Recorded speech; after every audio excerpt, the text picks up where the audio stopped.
Last videos में हम लोग वर्ब और मॉडल वर्ब को डिस्कस किए थे। आज के क्लास में हम लोग हेल्पिंग वर्ब और प्रिंसिपल वर्ब को डिस्कस करेंगे। बच्चे अक्सर हेल्पिंग वर्ब और प्रिंसिपल वर्ब में थोड़ा कंफ्यूज हो जाते हैं, इसको समझ लेते हैं हम लोग। अगर हम लोग हेल्पिंग वर्ब की बात करें तो हेल्पिंग वर्ब को हिंदी में हम लोग सहायक क्रिया बोलते हैं। और जहां तक प्रिंसिपल वर्ब की बात करें तो प्रिंसिपल वर्ब जो होता है वो प्रधान क्रिया होता है। प्रधान क्रिया। अब बच्चों ने सर यहाँ कंफ्यूजन कहाँ है, तो कंफ्यूजन देखते हैं हम लोग।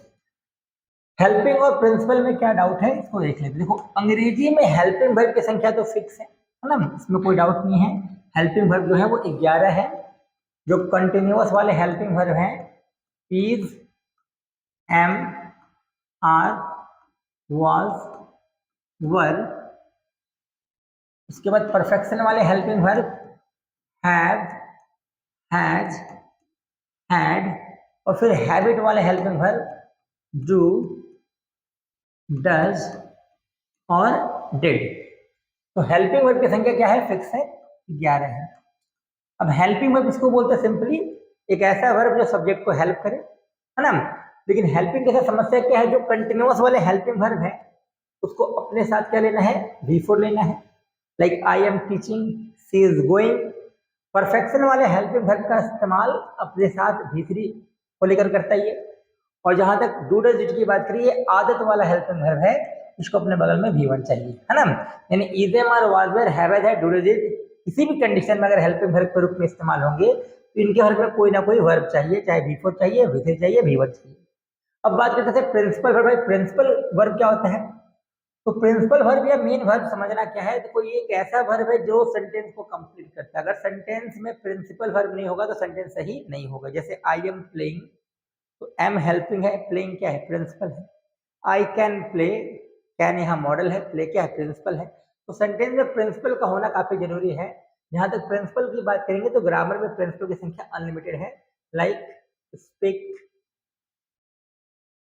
रीड, राइट, गो, प्ले। ऐसे प्रिंसिपल की संख्या अनलिमिटेड है, इसकी संख्या असीमित है, मतलब आप इसको काउंट ही नहीं कर सकते। प्लस में है, बहुत ज्यादा संख्या इसकी। लेकिन सवाल कहाँ है, कंफ्यूजन कहाँ है, ध्यान से समझिएगा आप लोग। अंग्रेजी में अनलिमिटेड प्रिंसिपल वर्ब में कुछ प्रिंसिपल वर्ब ऐसे होते हैं, कुछ मेन वर्ब ऐसे होते हैं जिसका हुलिया हूबहू हेल्पिंग की तरह मिलता है।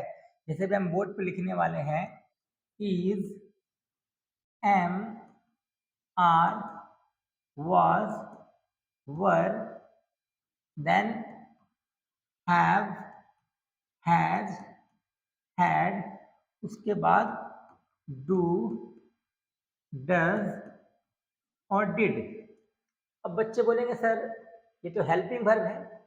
वही तो मैं बता रहा हूँ कि यहीं पर बच्चों को कंफ्यूजन होता है। तो हेल्पिंग वर्ब का फिक्स संख्या 11 है और प्रिंसिपल की संख्या अनलिमिटेड है। बट उस अनलिमिटेड में 11 लोग हूबहू हेल्पिंग की तरह दिखते हैं। यहाँ का इज़ेम और वाज वेयर जो है वो हेल्पिंग वर्ब है और यहाँ का इज़ेम और वाज वेयर जो है वो प्रिंसिपल वर्ब है। प्रिंसिपल वर्ब का मतलब होता है जिसके बिना सेंटेंस सही नहीं हो सकता है। जैसे अभी हम एक सेंटेंस लिखते हैं, I am speaking English। और दूसरा सेंटेंस है I am a student। I am a student। अभी मैं बताने वाला हूं कि यहाँ पर जो M है ये हेल्पिंग वर्ब है और यहाँ का जो M है ये मेन वर्ब या प्रिंसिपल वर्ब है। अब बच्चे बोलेंगे सर कैसे, सर दोनों तो ही है। तो वो समझना क्या है, अंग्रेजी में मेन वर्ब के बिना सेंटेंस नहीं बन सकता। स्टूडेंट क्या बच्चे यहाँ ऑब्जेक्ट है, आई क्या है, सब्जेक्ट है। अगर आप इस एम को हेल्पिंग वर्ब बोलोगे तो सेंटेंस ही गलत हो जाएगा, क्योंकि सेंटेंस को सही कौन करता है बताओ, प्रिंसिपल वर्ब। अगर प्रिंसिपल वर्ब नहीं तो सेंटेंस सही नहीं। अब यहाँ ध्यान देना है, यहाँ आई क्या है, सब्जेक्ट है, इंग्लिश ऑब्जेक्ट है, स्पीकिंग क्या है, वर्ब है, और ये वर्ब के बगल में आने वाला क्या है, हेल्पिंग वर्ब। अब एक सिंपल तरीके से मैं इसको समझा देता हूँ। देखो अगर अंग्रेजी में is, am, are, was, were, have, has, had, do, does, did, अपने बगल में किसी भी वर्ब को ले ले तो वो एक हेल्पिंग वर्ब के रूप में काम करता है। लेकिन वही is, am, are, was, were, have, has, had, do, does, did अपने बगल में किसी ऑब्जेक्ट को लेना बच्चा, तो it becomes a main verb और प्रिंसिपल वर्ब। यहाँ पर स्टूडेंट क्या है? ऑब्जेक्ट है, और यहाँ स्पीकिंग क्या है? वर्ब है। अब ऑब्जेक्ट और वर्ब में क्या डिफरेंस? एकदम आसान है। वर्ब के लास्ट में क्या आता है? ना आता है। ऑब्जेक्ट के अंत में ना नहीं आता है। जैसे अगर हम आपसे बोले प्लेयर यानी खिलाड़ी, प्ले यानी खेलना, तो खेलना वर्ब है और प्लेयर क्या है? ऑब्जेक्ट है। उसी तरह अब हम सेंटेंस एक और लेने वाले हैं। सेंटेंस है I have gone, I have gone. और नेक्स्ट सेंटेंस है आई हैव अ बुक। अब ध्यान से देखो दोनों हैव को, यहाँ के हैव को भी देखो और यहाँ के हैव को भी देखो, और दोनों हैव के बगल में क्या रहा उस पर ज्यादा ध्यान देना है।